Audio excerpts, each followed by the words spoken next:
Same bracket, Westwood and Lawton-Bronson going at it. Winner, they get Hinton in round 2. We'll start in the top of the 3rd inning. Katie Heist takes this ball right back where it came from and into center field. Aubrey Adams scores, and the Eagles take a 2-1 lead. But tell you what, folks, the cavalry is coming. Bottom 3, Cassie Skinner nearly puts this ball into orbit, but after hanging a while, that'll drop on in.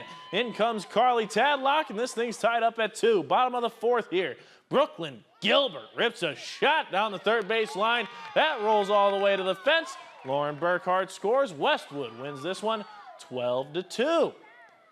Some other scores from the postseason here, beginning with Region 1 of Class 1A, the Granger-Taylor-Ruth Van Ayrshire Titans. They take the win 10-3. They'll take on Remsen St. Mary's in the second round. Galen Catholic tops George Little Rock 11-2. The Jays will battle the Wildcats of Woodbury Central in round 2. And the Wolverines of South O'Brien, they advance 10-2. They'll be matched up with Newell Fonda. In Region 3 of Class 1A, Coon Rapids Bayard picks up a win 6-2. Ankeny Christian awaits them in the second round.